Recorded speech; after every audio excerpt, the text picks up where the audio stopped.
POCSO है, तो जिसमें अभी पनिशमेंट का जो मैक्सिमम अबाउट 20 ईयर्स से लेकर शुरू होता है। तो मैंने ऐसे लोग देखे पॉस्को में 20 ईयर्स के कन्विक्शन होते हुए भी बेल मिलने के लिए उनको 5-5 6-6 साल लग जाते थे। और एक केस हुआ था पुणे में, काफी मीडिया में था वो, कि एक बाइनरी 17 ईयर का लड़का, काफी बड़ी फैमिली से, बिल्डर है उसके डैड, और वो पोर्शे कार चला रहा था अल्कोहल एक्सीडेंट वाला अल्कोहल। वाला, और उसमें 2 लोगों की जान दी गई।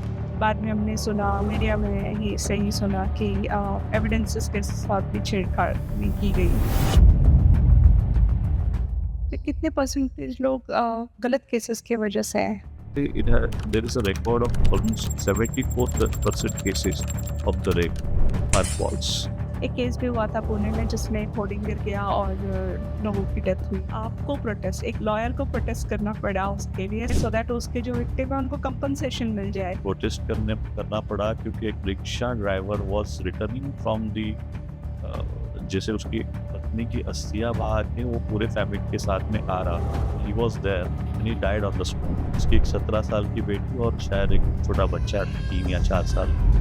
जो छोटे बच्चे अपने माँ की अस्थियां बहा के आ रहे हैं और वही दिन उनके पिताजी भी वहाँ से गुजर जाते हैं। He died on the spot. हर एक को कॉन्स्टिट्यूशन सिखाने की ज़रूरत है। जो हमारे अभी का जो लीगल सिस्टम है, या फिर लीगल सिस्टम से अच्छा मैं अगर कहूँ कि एजुकेशन सिस्टम है, उसमें लीगल एजुकेशन इज अपसेंट। वो लीगल एजुकेशन देना बहुत ज़रूरी है।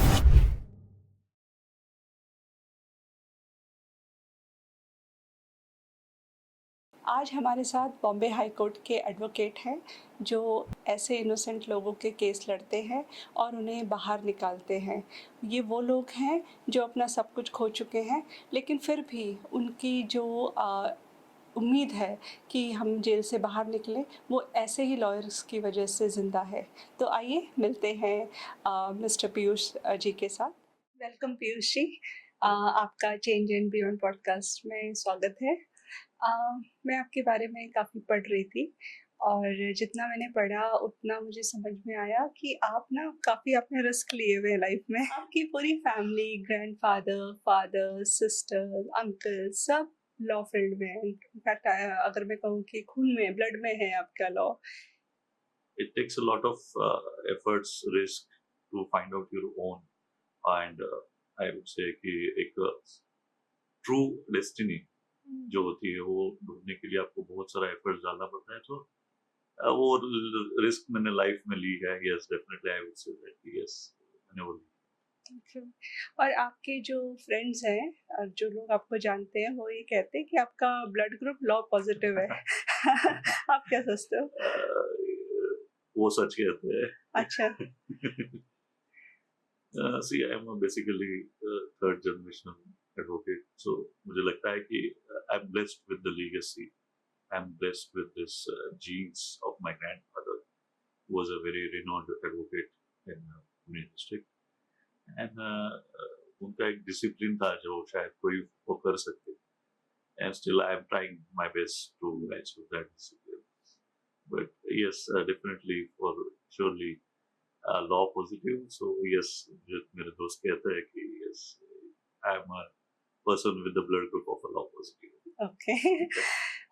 आपने बहुत तरह के केसेस किए हैं, और मैं जब उनके बारे में पढ़ रही थी, लेकिन मुझे एक क्वेश्चन है कि ज़्यादा नहीं पता मुझे इस इंडस्ट्री के बारे में, बट आपके जितने भी केसेस हैं, कभी कोई केस ऐसा पब्लिश हुआ है कोई लॉ जर्नल में? क्योंकि मैंने सुना है कि जब लॉ जर्नल वगैरह में आ जाता है तो बहुत सालों तक लोग रेफर करते हैं, कभी-कभी अपने आर्ग्यूमेंट में भी उसका रेफरेंस देते हैं। ऐसा हुआ है? डेफिनेटली ऐसे होता है कि जो जर्नल में, लॉ जर्नल में पब्लिश होते हैं वो रेफर भी होते हैं आगे जाके हुँ, जजमेंट्स में और एडजुडिकेशन ऑफ केसेस में, हुँ, जो हेल्प करते हैं लॉयर्स की, जजेस की। हुँ। तो हाँ, मेरे कुछ केसेस हुए हैं, but I am not suppose to say anything specific about it, so I will restrain myself from okay, commenting on that. Okay. और जितना मूवीज़ में हम देखते हैं, जैसे हम लोगों ने जितने भी, मैंने एटलीस्ट जितने भी देखा है कोर्ट प्रोसीडिंग मूवीज़ के थ्रू देखा है, एग्ज़ैक्टली वैसा होता है या अलग होता है? नहीं, एक्चुअली मूवीज में बहुत फटाफट सब हो जाता है, लेकिन अच्छा। ऐसे रियल लाइफ में नहीं होता है। सेटअप इट्स सेटअप वैसे ही होता है? Not exactly, I would say कि थोड़ा डिफरेंट होता है। कोर्ट प्रोसीडिंग बहुत लंबे चलते हैं, हुँ, और कोर्ट में जैसे मूवी में दिखाते लिटिल बिट वैसे होता है, बट नॉट एंटायरली। हुँ, थोड़ा बहुत तो उसमें जो दिखाते हैं वो थोड़ा अलग होता है। हुँ, सो ऐसे कि डेफिनेटली नॉट, रील्स में और रियल लाइफ में बहुत ही डिफरेंस है, हुँ, और वैसे नहीं होता है। हुँ, हुँ, Yes. हुँ। और आपने बहुत सारे बड़े-बड़े जेल, जैसे मैं नाम लूँ अगर, यरवड़ा, आर्थर रोड, सो ये जेल में आप विज़िट करते हो।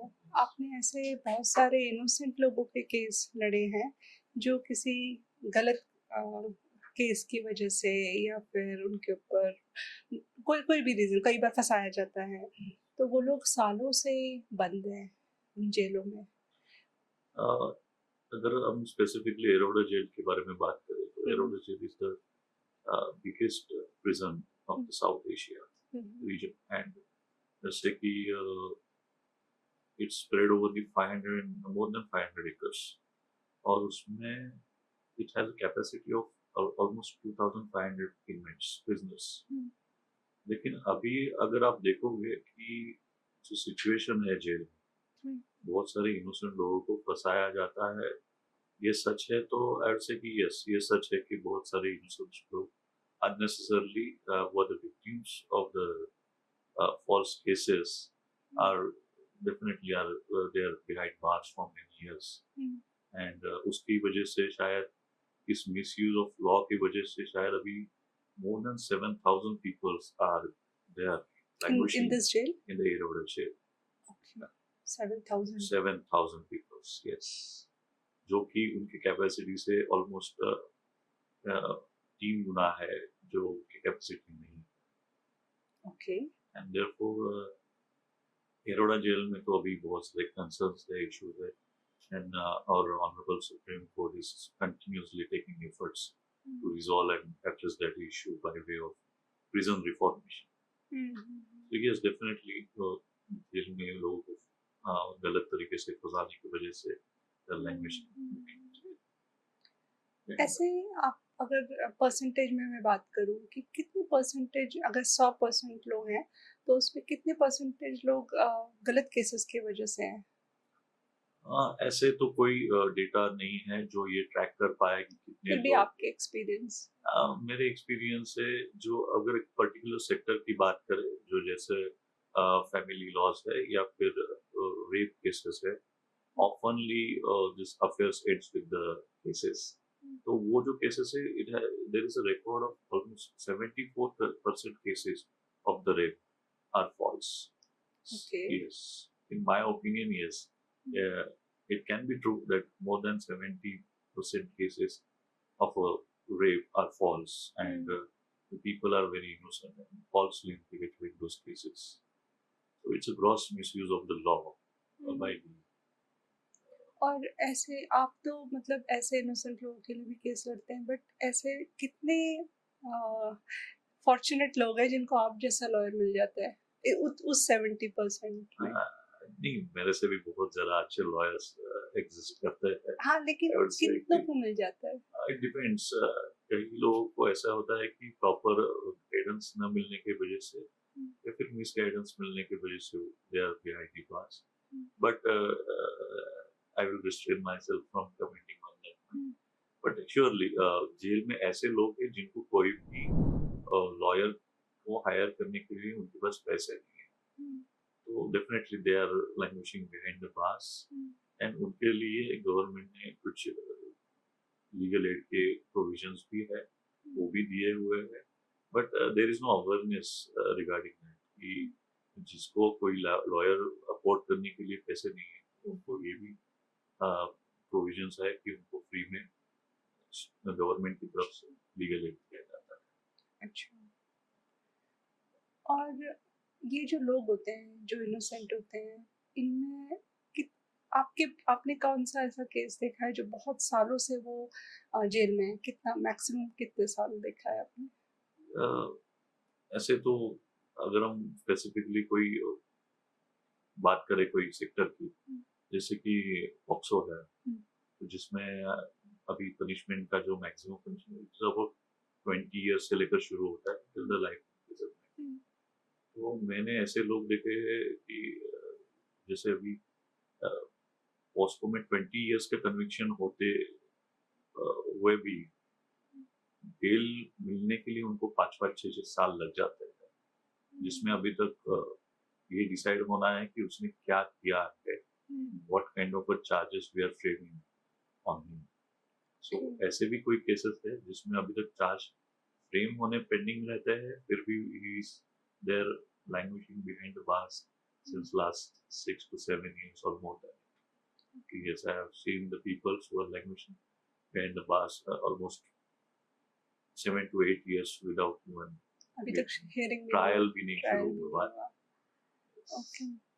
और जब सपोज़ आप केस जीत गए, कोई ऐसा पर्सन जो गलत रीज़न से जेल में था और वो बाहर भी आ गया, केस तो जीत गया बट इंसान हार जाता है वो, क्योंकि उसकी मतलब दुनिया आगे चली गई होती है तब तक।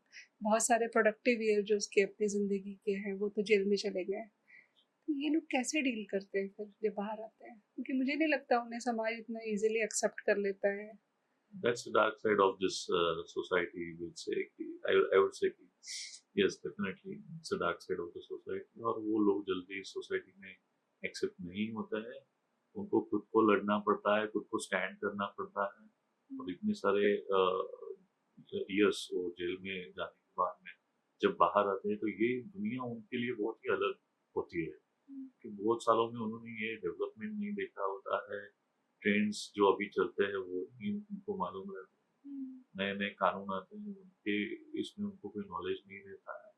अ, अभी अगर हम हमारे कंट्री के बारे में बात करें तो nation is changing rapidly in this last से कि 20 ईयर्स में तो बहुत सारा ग्रोथ हुआ है, और चीजें अभी पहले जैसी स्लो नहीं है, फास्ट है।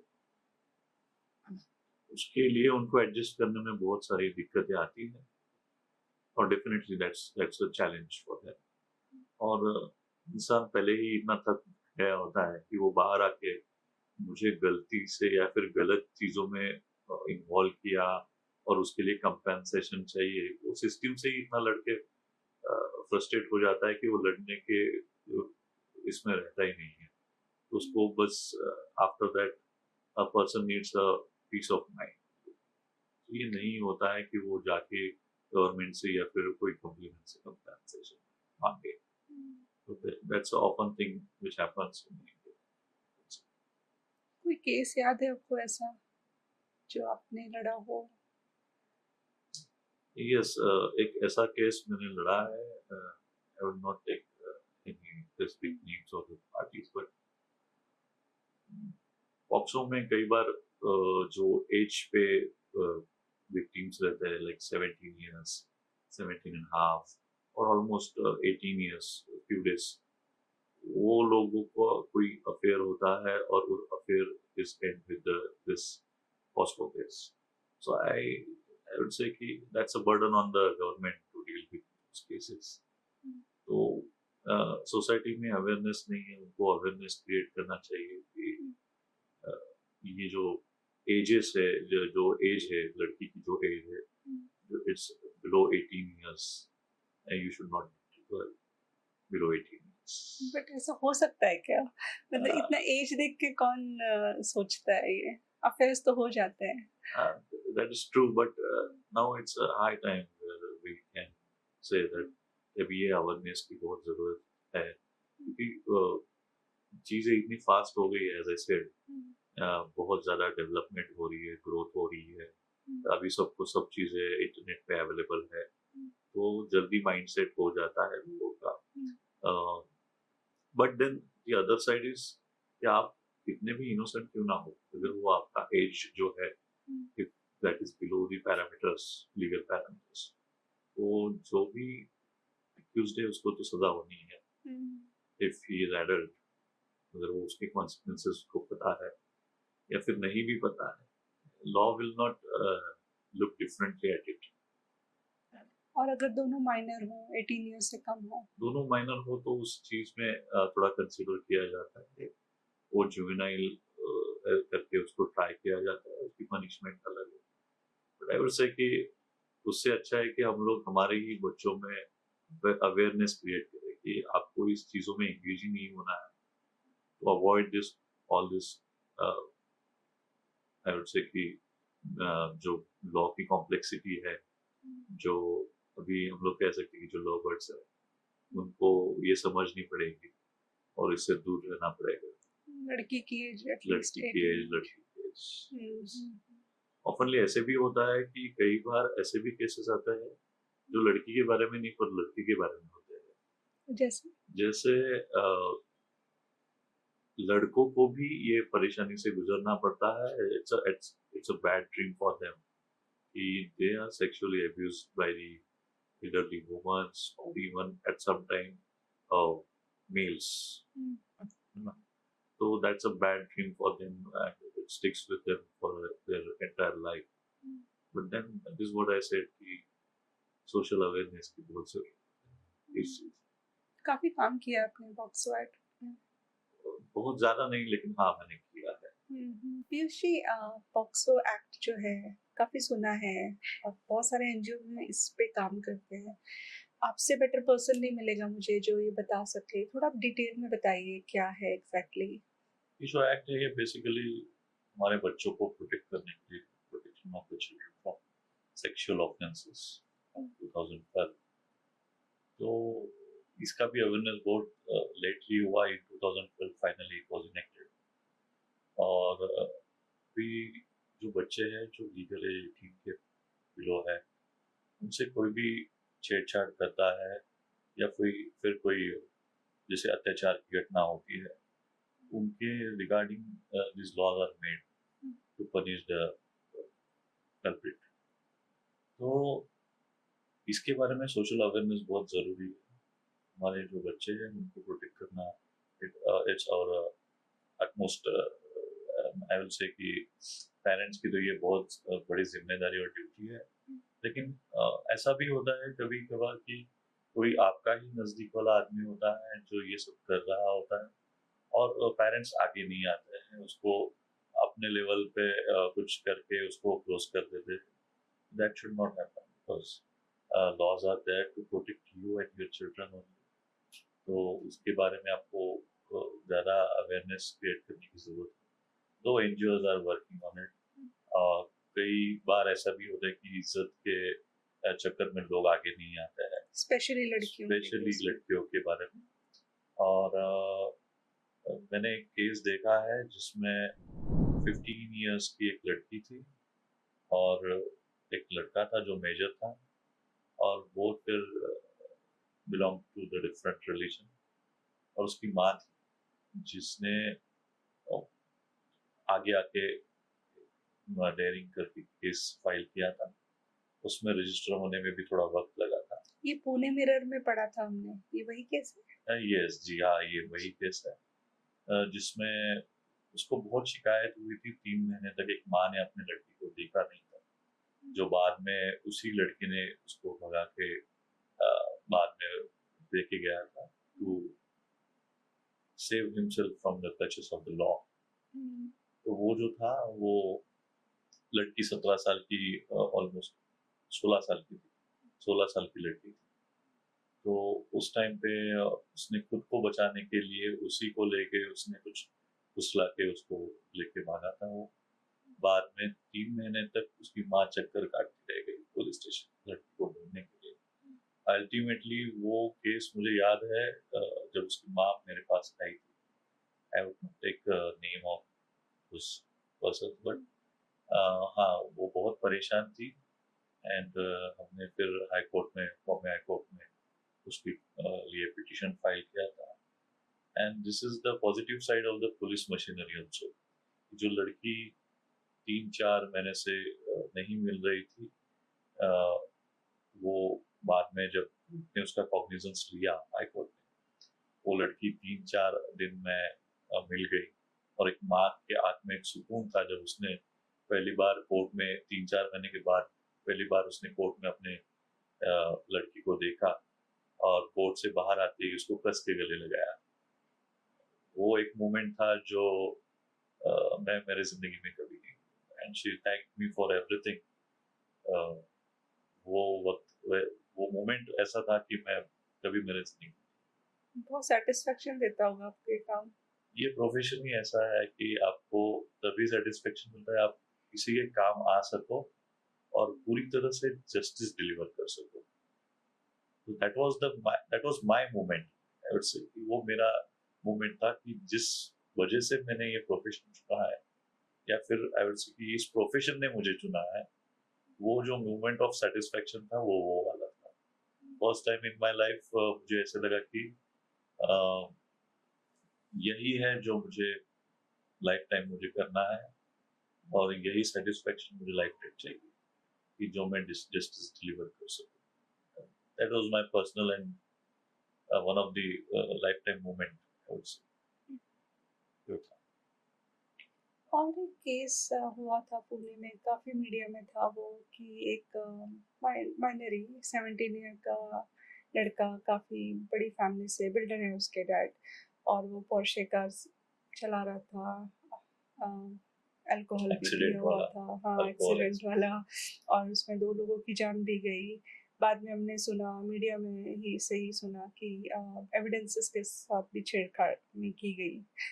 सो एज़ अ लॉयर आप कैसे देखते हैं ऐसे केसेस को? क्या करना मैं चाहिए किसी जैसे? पर्टिकुलर केस के बारे में तो नहीं कहूँगा कुछ, हुँ, लेकिन ये पेरेंट्स की बहुत बड़ी जिम्मेदारी होती है कि जब बच्चे टीनेज में आ जाते हैं हुँ, और उनको मन करता है गाड़ी चलाना है, हर एक का कोई अपना एक सपना होता है, डिजायर्स होते हैं, ये एज में लगता ही है कि हमको गाड़ी चलाना आना चाहिए, सब होना चाहिए और सब जल्दी चाहिए। हुँ, आज का जो जनरेशन है, तो उनको तो सब जल्दी ही चाहिए, लेकिन ये पेरेंट्स की भी ड्यूटी है कि इसके कॉन्सिक्वेंसेस को समझना और खुद को और अपने बच्चों को रिस्ट्रेन करना कि उनके आगे या उनके पीठ पीछे भी वो ये ना करे जिससे आगे जाके कोई ऐसी सिचुएशन खड़ी हो जिससे किसी का परमानेंटली नुकसान हो जाए, किसी को लाइफ गंवानी पड़े और अपने बच्चों की भी लाइफ खराब ना हो जाए। तो उसके लिए that awareness is also necessary कि आप अपने बच्चों में ये अवेयरनेस सबसे पहले देना चाहिए कि आपको गाड़ी तभी चलाना है जब आपको लाइसेंस मिलेगा, हुँ, आपको तब तक गाड़ी नहीं चलानी है।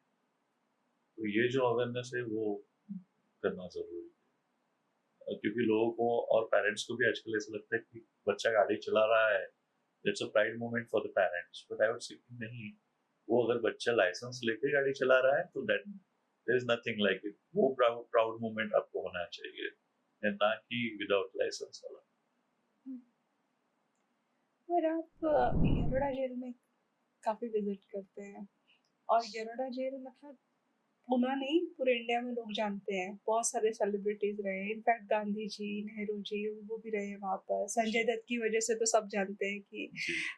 यरोड़ा जेल के बारे में, और मोरोवर काफ़ी रील्स आती हैं सोशल मीडिया में, ये जेल ऐसा है, वैसा है। आप तो विज़िटर हैं वहाँ के, तो आप बताइए थोड़ा उसके एज आई बारे में। सेड कि Yerawada jail is South Asia's biggest prison, अच्छा, और which is spread over 500 acres।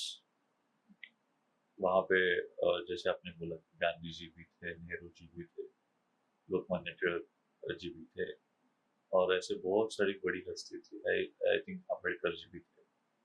तो इन्होंने वहाँ पे जो रिफॉर्म, नेसेसरी रिफॉर्म्स थे उस टाइम से लेकर, तो वो there are still reforms necessary in this era also, because last 10 years में बहुत सारे चेंजेस हो रहे हैं, उसके सर्वेज हो रहे हैं, वो बहुत ओवर क्राउडेड प्रिजन है। हाँ, one of the best prison भी है, जहाँ पे एस्केप रेट बहुत कम है, लेकिन इनमेट्स भी बहुत ज़्यादा है, प्रिजनर्स भी बहुत ज़्यादा है, almost 3 times of the capacity the jail is crowded at present according to one data। और ये जो प्रिजन है इसमें रिफॉर्मेशन की बहुत जरूरत है। So all lawyers, judges of the Supreme Court, High Court, and other lawyers also are taking continuous efforts to reform this prison। अभी सुप्रीम कोर्ट ने भी suo motu cognizance लेके इस इनह्यूमन कंडीशंस है प्रिजन्स का, उसका सर्वे करवाया है, इसके लिए कमिटी अपॉइंट की हुई है, और that process is in progress कि वो सब रिफॉर्म हो जाए। सो वी आर होपिंग कि वो भी जल्द से जल्द रिफॉर्मेशन आ जाए प्रिजन्स में, तो जाके आगे लोग जो ओवर क्राउडिंग की वजह से जो लो फैसिलिटीज है या फिर उनको जो प्रॉब्लम्स आ रहे हैं, जैसे कि मैंने एक प्रिजनर से बात की थी, तो उसने मुझे बताया था कि 18 इंच आपको जगह मिलती है सोने के लिए। अच्छा। 18 inch, like 18 inch 1.5 feet to sleep. उसी जगह में आपको सोना है और उसी जगह से आपको हिलना भी नहीं है। तो they are sleeping in inhuman condition and there are certain things even जो बहुत ही अभी कंसर्न करती है। So we are looking at the positive side कि government and the courts are taking up for positive efforts to reform the prison. So yes, Eroda jail is definitely needs reform. And जैसे आपने बोला कि ये jail is one of the famous jail and biggest jail. So Eroda is a concern at present. आपने जो बताया ना, ये मतलब मैंने पहली बार सुना है कि इतनी कम जगह में लोग सो रहे हैं। और मैं यूएस में रही हूँ, और एक बार मैंने जेल विजिट किया है, जस्ट किसी से मिलना था। और वहाँ की जेलें जो है, मतलब अच्छा खासा रूम होता है, बेड्स होते हैं प्रॉपर। बट ये बिल्कुल अपोजिट साइड पिक्चर है। रिफॉर्म डेफिनेटली होने चाहिए। बट एक क्वेश्चन मुझे ये है, क्योंकि मैं सोशल सेक्टर में भी काफ़ी काम करती हूँ।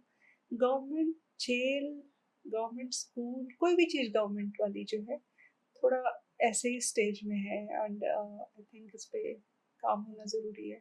See, आप इसको ऐसा देखें कि our nation is under the development. है ना, after 1947 there are a lot of reforms in various sectors and most judiciary में, और ये जो प्रिजन वाला मामला है इसमें तो बहुत सारे रिफॉर्म्स आ रहे हैं। सो I'd say कि it's under the development. So yes, और डेवलपमेंट जरूरी है and judiciary and the government is also taking various efforts to meet the needs of this reform. हाँ, अभी हम डेवलपमेंट की बात करें, और एक पॉइंट है मेरे पास कि मैं यूएस से जेल कंपेयर कर रही थी। मैं अभी यूएस से आपको सड़कें और लेन भी कंपेयर करूँ अगर, इतने सारे होर्डिंग्स लगे रहते हैं हमारे यहाँ पे नेताओं के। कभी बर्थडे सेलिब्रेट कर रहे हैं, कभी कुछ कर रहे हैं, मतलब बड़े बड़े। एक केस भी हुआ था पुणे में, जिसमें एक होर्डिंग गिर गया और लोगों की डेथ हुई। आपको प्रोटेस्ट, एक लॉयर को प्रोटेस्ट करना पड़ा उसके लिए, सो दैट उसके जो विक्टिम है उनको कंपनसेशन मिल जाए। कैसा लगता है आपको ये सब? जब ये हुआ था, आई थिंक इट वाज जब मैं लॉयर इन प्रोग्रेस था, मतलब मैं डेफिनेटली मेरा कंप्लीट नहीं हुआ, but I was studying law at that time this happened. और प्रोटेस्ट करना पड़ा क्योंकि एक अच्छा खासा amount of compensation which was required to पे।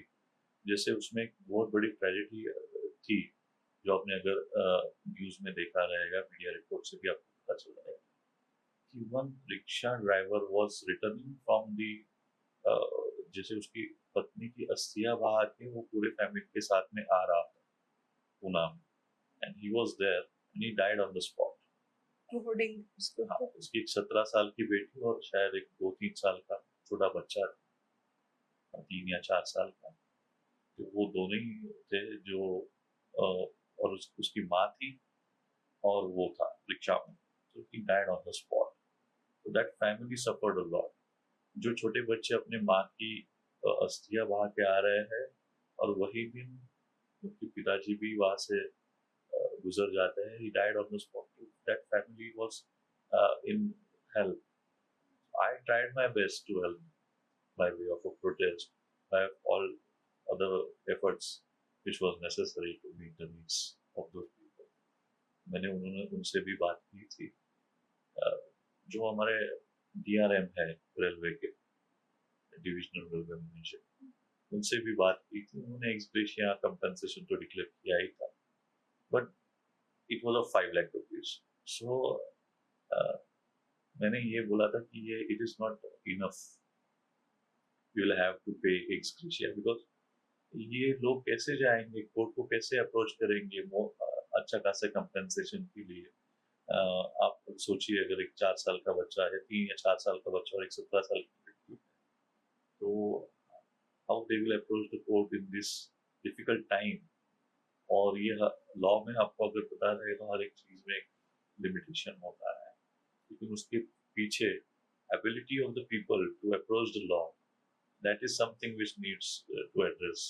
वो नहीं है हमारे सिस्टम में, वो थोड़ा law accessibility to the law is concern right now।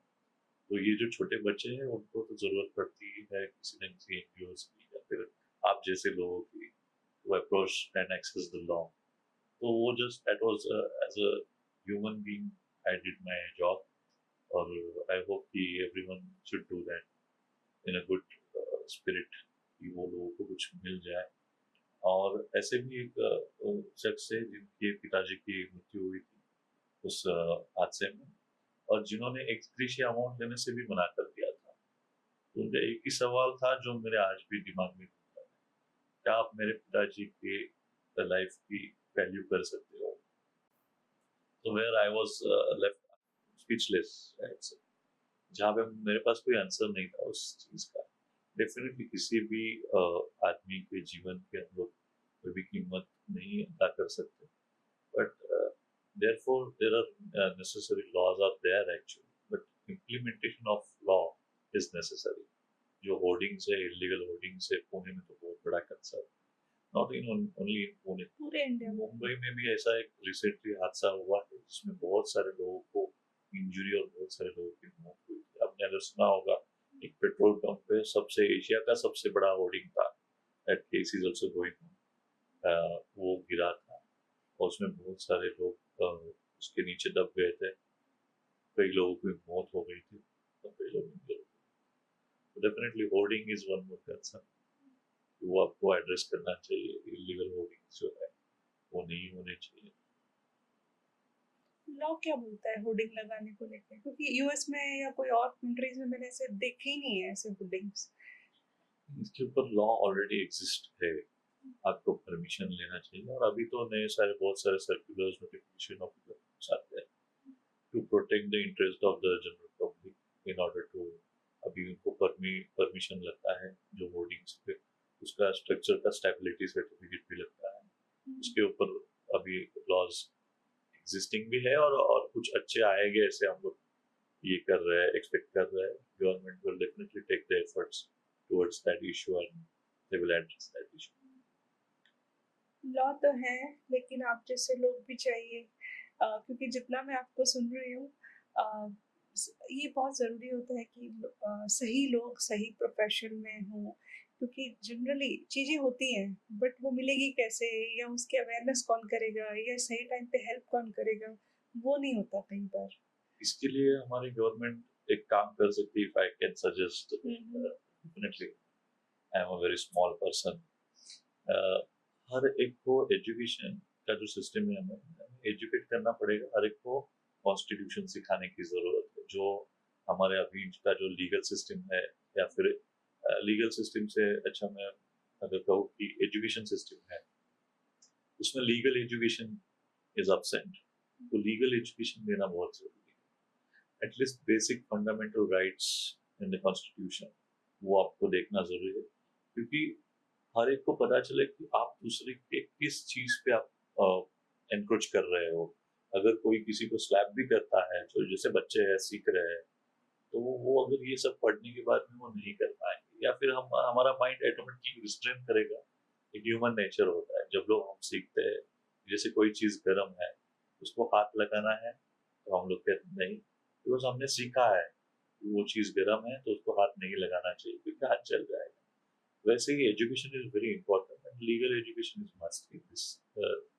It's a very high time कि यहाँ पे हमारे एजुकेशन में ही लॉज, बेसिक जो फंडामेंटल लॉज है वो सिखाया जाए, ताकि ह्यूमन राइट्स जो है और जो कॉन्स्टिट्यूशनल राइट्स है उनके बारे में लोग अवेयर हो, और एक दूसरे के इस पे एनक्रोच ना करे, लॉज पे या फंडामेंटल राइट्स पे एनक्रोच ना करे। बहुत अच्छा लग रहा है आपसे बात करके और अभी हम आ गए हैं अपने रैपिड फायर राउंड में जहाँ पे आप इन शॉर्ट में आंसर कर सकते हैं Yes. और बहुत सारे मैंने सोचा था मैं बहुत कुछ पूछूंगी आपसे लेकिन अभी जब मैं कन्वर्सेशन में डीप जितना जा रही हूँ कुछ ऐसे क्वेश्चंस आ रहे हैं जो आंसर आपने कर दिए हैं बट फिर भी ऐसा लग रहा है कि इसको और ज़्यादा पूछा जाए।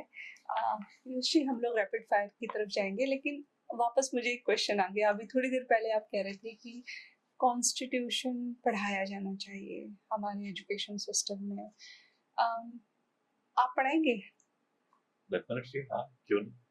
हर एक को पढ़ना चाहिए, पढ़ाना चाहिए, हर एक को दूसरे को अवेयर करना चाहिए। एटलीस्ट फंडामेंटल्स राइट्स जो है हमारे और रिलीजियस राइट्स जो है हमारे, तो उसको पढ़ाना ही चाहिए डेफिनेटली।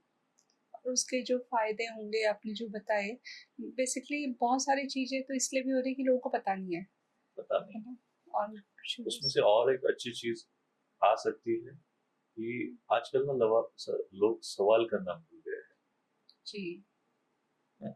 हम लोग इतने व्यस्त हैं हमारे खुद के ही सिस्टम में और खुद के ही लाइफ में कि सोशली जो चल रहा है वो सही है या गलत, या फिर उसको उसके लिए क्यों ये चल रहा है, कि कोई सवाल ही पूछना भूल गया है। तो आजकल जैसे मैंने कहा कि आजकल लोग सवाल पूछना भूल गए हैं डेफिनेटली। तो लोगों को सवाल करना चाहिए, लेकिन ये सवाल कब करेंगे जब आपके पास उतना ज्ञान होगा, आप अवेयर होंगे सिचुएशन से। तो सही सही इसीलिए कॉन्स्टिट्यूशन ने आपको राइट दिया है, लेकिन आपको उसके साथ में आपकी भी कुछ ड्यूटीज हैं as a citizen of India. वो भी आपको पता चलेगी आपकी क्या ड्यूटीज है और उसके साथ में आपके राइट्स भी पता चलेंगे। तो डेफिनेटली कॉन्स्टिट्यूशन पढ़ाना ही चाहिए, एटलीस्ट बेसिक कॉन्स्टिट्यूशन पढ़ाना चाहिए। जी जी। चलिए रैपिड फायर ले लेते हैं। अगर आप इंस्टेंटली कोई एक लॉ इंडिया में बदलना चाहें तो क्या होगा वो? क्रिमिनल प्रोसीजर कोड जो रिप्लेस हुआ है अभी बीएनएसएस से। ओके। आपकी फेवरेट मूवी या शो? लीगल पर्सपेक्टिव से देखा जाए तो मूवी जो है मेरी फेवरेट वो है एक बंदा काफी। और शो के बारे में अगर मैं बात करूं तो एक सूट्स करके एक शो है नेटफ्लिक्स पे। ओके। कोई ऐसी मूवी या बुक आप सजेस्ट करोगे हमारे जो लिसनर हैं उनके लिए? अब मैं मेरी फेवरेट मूवी रेफर करूंगा, एक बंदा काफी है वो। आप Okay. अगर आपने नहीं देखी है तो हाँ मैंने नहीं देखी है, मैं देखती हूँ। पुणे या Mumbai? It's very complicated question but yes, Mumbai. Okay. One word जो लीगल सिस्टम को डिस्क्राइब कर सके? कॉम्प्लेक्स। ओके। क्रिमिनल लॉ या सिविल लॉ? क्रिमिनल्स। ओके। सबसे अजीब एक्सक्यूज जो आपको किसी क्लाइंट ने दिया हो? मेरी सैलरी नहीं हुई है। अमीरों के लिए जस्टिस एक फोन कॉल पे अवेलेबल है और गरीबों के लिए life time. Half truth. Half truth. Justice delayed is justice denied. It's true. Piyush ji, अभी हम अपने last section change and beyond की तरफ जा रहे हैं। बेसिकली इस पॉडकास्ट में हमारा जो एफर्ट रहता है वो ये रहता है कि ऐसे समाज से लोगों को हम इंट्रोड्यूस कर पाए जो कुछ बदलने की कोशिश कर रहे हैं और बदलाव से आगे भी, इसलिए इसका नाम है चेंज एंड बियॉन्ड। मुझे बिफोर दैट अगर मैं ये पूछूं कि जुडिशरी सिस्टम में क्या चेंज होना चाहिए, लोगों के कुछ मिसकंसेप्शंस भी हैं। एक मूवी का डायलॉग है तारीख पे तारीख, तो ऐसे क्या मिसकंसेप्शंस हैं जो आप एड्रेस करना चाहोगे?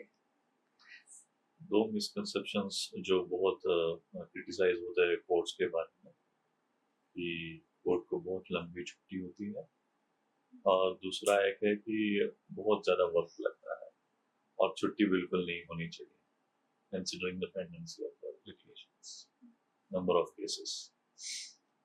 तो ये एक बहुत बड़ा मिसकंसेप्शन है कि छुट्टियों में भी कोर्ट सब क्लोज करके कोई लॉक लगा के घर नहीं जाता है। अच्छा। छुट्टियों में भी वेकेशन बेंचेस होते हैं जो लाइफ एंड लिबर्टी के क्वेश्चंस जो है इन्वॉल्व होते हैं, वो केसेस चलते हैं एंड वो तो कोर्ट आवर्स से भी ज़्यादा बैठते हैं। वक्त आने पर मैंने खुद ही 9-10 बजे तक रात में हाई कोर्ट में केस रिप्रेजेंट किया है। तो ये बहुत बड़ा मिसकंसेप्शन है कि छुट्टियों में कोर्ट बंद होता है। सच है। और एक और भी लोगों को लगता है कि कम है जजेस, मतलब जितने होने चाहिए, कि आपको क्योंकि इतने टाइम लग रहा है ना लोगों को अपनी जो भी उन्होंने केसेस हैं उनके। कंसिडरिंग नंबर ऑफ केसेस, जजेस की जो नंबर ऑफ जजेस है वो डेफिनेटली ये डिफिशिएट है। अभी हाई कोर्ट में 94 की स्ट्रेंथ है और उसके जगह पे ऑलमोस्ट 71-72 जजेस आते हैं। लेकिन आपको एक बात समझनी पड़ेगी कि क्वालिटी कभी क्वांटिटी में नहीं आती। तो हाँ, government and almost as I said judiciary is also taking efforts कि वो वैकेंसी जो है उसको एड्रेस कर पाए और उसको फुलफिल की जाए। अभी रिसेंटली बॉम्बे हाई कोर्ट ने और एक बेंच, सर्किट बेंच जो है ये कोल्हापुर में भी स्टैब्लिश किया है। तो we are looking forward to it कि काफ़ी बर्डन जो है, लोगों का इनकन्वीनियंस जो है वो एड्रेस हो जाए। तो ऐसे ही we are looking it forward कि ये भी एड्रेस हो जाएगा कि जो वैकेंसी है हाई कोर्ट की या फिर सुप्रीम कोर्ट, वो जल्द से जल्द फुलफिल हो जाए और वैसे लोग हमें मिले जो इस चीज़ों को या फिर जो केसेस है इसको प्रॉपरली एडजुडिकेट कर सके। So it is something that, जैसे मैंने कहा कि क्वालिटी कभी क्वांटिटी में नहीं आती। सो दिस इज सब। और आपके हिसाब से जुडिशरी सिस्टम में क्या चेंज होना चाहिए? I am very small person to say on that, but I say कि डेफिनेटली चेंजेस आर रिक्वायर्ड। सबसे पहले तो जो प्रोसीजर है उसको अगर एड्रेस कर सके as an advocate, I will say कि everyone is trying best to get results in a way of changing the procedure of the law। तो वो अगर हम कर सके तो nothing like it, I say कि बहुत कुछ अचीव हो जाएगा। बहुत से लोग प्रोसीजर में ही अपना दम खो बैठते हैं, इम्पेशेंट हो जाते हैं और फिर जुडिशरी को दोष देने लग जाते हैं। बट ऐसे कि कंसिडरिंग द पेंडेंसी और जो नेचर का ये वर्क है, प्रोफेशन है, इसमें वक्त लगता है definitely. justice delayed is justice denied, that principle is also there, that is true। But हमको ये भी समझना होगा कि ये कॉम्प्लेक्स सिस्टम है और इसमें वक्त लगता है। तो अगर हमारी से ही हम लोग शुरुआत कर ले कि हम खुद ही कोई चीज में एडजर्नमेंट ना ले, वो अपने आप में ये बड़ी चीज है कि हम लोग पॉजिटिव चेंज की तरफ चलेंगे जिसमें लिटिगेशन प्रॉपरली एडजुडिकेट होकर जल्द से जल्द उसको कोई रिजल्ट आउटपुट मिल जाए। कई लोगों को तो ये रहता है कि बस ग्रजेस होते हैं आपस में कि भाई मैं केस इसलिए किया कि इसको जेल में बैठा दूं। Yes, that is true. Actually ये कोर्ट्स ओवरबर्डन उसी की वजह से है कि लोग छोटी छोटी ग्रजेस के लिए बड़े बड़े केस बिल्टअप करके किसी इनोसेंट को उसमें फंसा के कोर्ट को ओवरबर्डन कर देते लिटिगेशन। तो हमको एक वो नजरिया चेंज करने की जरूरत है कि ये नहीं होना चाहिए, इसको वहीं पे रोक लगा दी जाए। और जैसे हम लोग आइडेंटिफाई कर सके कि ऐसे केसेस कौन सा है और उसमें कहीं ना कहीं जो इनोसेंट है उनको जस्टिस मिल जाए और कोर्ट भी इससे छुटकारा मिल जाए, कोर्ट को भी कि फॉल्स केसेस है और उससे जो कोर्ट ओवरबर्डन हो रहा है तो उसकी काफी संख्या कम हो जाएगी। टेक्नोलॉजी और आर्टिफिशियल इंटेलिजेंस, अभी हम आर्टिफिशियल इंटेलिजेंस के एरा में हैं, ये कैसे चेंज कर रहा है एडवोकेसी को या हेल्पफुल हो रहा है? ये तो पूरे जुडिशियरी सिस्टम को ही चेंज करने वाला एरा है और ये जो एआई है, यस दैट इज हेल्पफुल। जैसे अभी आप देख सकते हैं कि बॉम्बे हाई कोर्ट अभी लाइव स्ट्रीमिंग हो रहा है, तो it is very easy for the litigants कि वो घर पे बैठ के अपने प्रोसीडिंग्स देख सकते हैं, कोर्ट में आए बिना। तो इससे बहुत सारा आपका जो रिसोर्सेस जो यूज हो रहा है, आपका वक्त जो जा रहा है ट्रैवलिंग में, आपका जो एक्सपेंसेस हो रहा है ट्रैवलिंग में, ट्रैफिक जाम हो रहा है उसकी वजह से, तो ये सब बच जाएगा और आपको हेल्पफुल है कि आप घर बैठे आपका जो कोर्ट प्रोसीडिंग्स है वो आप देख सकते हो। तो AI is very helpful, technology is very helpful. और जैसे रिसर्च में है, तो रिसर्च के लिए AI is very helpful.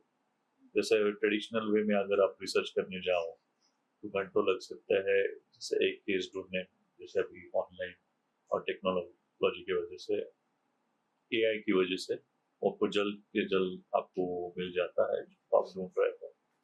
So that is something that research part, definitely AI is helpful.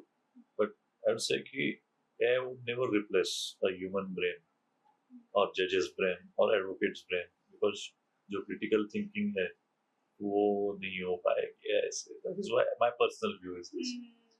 बाकी लोग बोल रहे हैं कि yes, the AI will take a replacement of the courts and वो खुद ही अपना decision दे देगा. तो definitely I don't expect that to be happen. सभी सेक्टर में ये एआई का जो इन्वॉल्वमेंट है, और सभी आप जो बोल रहे हैं वही बोलते हैं कि चैट जीपीटी से आप कुछ स्किल्स खो भी सकते हो, मतलब अगर आप बहुत ज्यादा रिलाई कर जाओ उस अगर पे। आज की बात करूँ, यूथ की बात करूँ, तो सबको लगता है कि बस चैट जीटीपी डाल दो, चैट जीपीटी पे डाल दो और अपना ड्राफ्ट बना लो। लेकिन ऑन दैट पॉइंट मेरा व्यू है ये है कि you will lose your ability to critically think over it, कि आपको क्या ड्राफ्ट करना है ना। तो वो एआई से कभी रिप्लेस नहीं होगा। एंड मैं ये कहूँगा कि डेफिनेटली आपको एआई की हेल्प नहीं लेनी चाहिए इसमें। आपको खुद से ही मेहनत करनी पड़ेगी और आपको खुद से ही उसमें वर्क करना पड़ेगा। तो वो तो जो ही आप हमारा विजन है कि हम किसी एडवोकेट के रूम में घुसे और बड़ी बड़ी बुक्स पीछे, मतलब एक लाइब्रेरी दिखती है उनका रूम या उनका ऑफिस, तो वो रिप्लेस होगा कभी? पेपरलेस हो सकता है, रिप्लेस नहीं हो सकता। That is the my shortest view on that point. क्योंकि मेहनत और इसको कोई रिप्लेसमेंट नहीं है, आपको मेहनत तो करनी ही पड़ेगी। जैसे अभी ये जो जनरेशन है जिनको एडवोकेसी में इंटरेस्ट है, तो आपको ये समझना है कि आपको अगर सक्सेस होना है तो दिन रात वक्त देख के काम नहीं करना है। आपको दिन रात जो भी हो, जैसे भी हो, आपको कंटिन्यूसली मेहनत करना है, स्टडी करना है और अपने सीनियर्स की बात माननी है। और डेफिनेटली ट्रेडिशनल वे में आप जितना करोगे उतना आप जल्द से जल्द सीख पाओगे। एआई इज हेल्पफुल, आपकी उनकी एआई की आप हेल्प ले सकते हो जितनी आपको ज़रूरी है, लेकिन डेफिनेटली आपको मेहनत, there is no option for मेहनत। आपका मैसेज नेक्स्ट जनरेशन के जो एडवोकेट्स हैं उनके लिए? बस मेहनत करो, पढ़ाई करो, मन लगा के पढ़ाई करो, पढ़ते रहो पढ़ते रहो, खाली वक्त में भी पढ़ते रहो। अच्छा, जितना पढ़ोगे उतना बढ़ोगे। एटलीस्ट लॉ फील्ड में ये लॉ सही फील्ड है। डेफिनेटली, लॉयर्स के लिए ही ये मैसेज है मेरा, जो आगे पढ़ रहे हैं, लॉ पढ़ रहे हैं। जितना पढ़ोगे, रीडिंग जितना होगा उतना ही आपको अच्छा एक्सपीरियंस आएगा, आप नॉलेज बढ़ेगा। There is no other option, AI is not the option, मेहनत is only the option. Piyush ji, मेरा लास्ट क्वेश्चन, आपका क्या मैसेज है आने वाली जनरेशन जो है हमारी, या जो अभी जो नया नया प्रैक्टिस कर रहे हैं? मेरा तो यूज के लिए तो यही एक एडवाइस रहेगा कि मेहनत करो, पढ़ाई करो, पढ़ो जितना पढ़ सकते हो, खाली वक्त में पढ़ लेना। एक बार आप प्रैक्टिस में इन्वॉल्व हो जाओगे, पढ़ने के लिए टाइम नहीं मिलेगा। जितना आपको वक्त है उतना पढ़ो, पढ़ने से ज्ञान में भी प्राप्ति हो, ज्ञान बढ़ेगा तो अपने आप ही प्रैक्टिस में उसका इफेक्ट होगा। और मेहनत करो, there is no option for मेहनत। एआई से आपकी जो मेहनत है वो एआई रिप्लेस नहीं कर सकता। And key to the success in this profession is only hard work. Law के फील्ड में एटलीस्ट स्टडी के भी यस, लोगों there is no option for study. और पुरानी जनरेशन से क्या सीख सकते हैं? पुरानी पुराने जनरेशन जनरेशन के लॉयर्स, बिकॉज आपके ग्रैंडफादर लॉयर थे, तो आपने तो सब देखा है, फादर, ग्रैंडफादर। जो मैं उनसे सीख पाया हूँ तो वो तो ये है कि discipline is the key to success in the profession. Motivation. तो आपको डिसिप्लिन खुद में रखना है, आपको पूरा डे आपका मैनेज करना है, आपको जितना हो सके उतना लीगल रेफरेंसेस पढ़ने हैं, आपको केस स्टडी करना है, बुक्स पढ़ने हैं, और there is no other option. जितना मैंने ट्रेडिशनल प्रैक्टिस से सीखा है, जो पुराने ऑर्थोडॉक्स मेथड है, एक्चुअली वो ऑर्थोडॉक्स मेथड ही काम करते हैं। अच्छा, AI helps in researching the case laws and referring to the materials. Fast हो सकता है मतलब। That can be, yes, वो आप उसका स्पीड अभी AI के दौर जो चल रहा है, AI के दौर में आप उसको स्पीड बढ़ा सकते हो, तो that is one of the helpful thing of the AI. But पढ़ने से आपको कोई नहीं बचा सकता, आपको पढ़ना तो पड़ेगा, AI हो या कुछ हो। जी। पढ़ के ही आप लोग आगे बढ़ सकते हैं, पढ़ोगे तो आगे बढ़ोगे। I don't know. दूसरी चीज ये है कि आपका डिसिप्लिन होना चाहिए, और डिसिप्लिन से ही आप आगे बढ़ सकते हो। There is no option. Thank you Piyush ji. इस पूरे कन्वर्सेशन में मैंने बहुत कुछ सीखा है, और मेरा थोड़ा सा जो व्यू पॉइंट था जुडिशियल सिस्टम के बारे में और एडवोकेट्स के बारे में, आपने बिल्कुल बदल दिया है। और इतने कूल होते हैं एडवोकेट्स, मुझे नहीं पता था। बेसिकली इवन हमारे जो लिसनर्स हैं वो भी काफ़ी कुछ सीखेंगे इस पॉडकास्ट से। And thank you for coming here. Thank you. It's my pleasure. Thank you.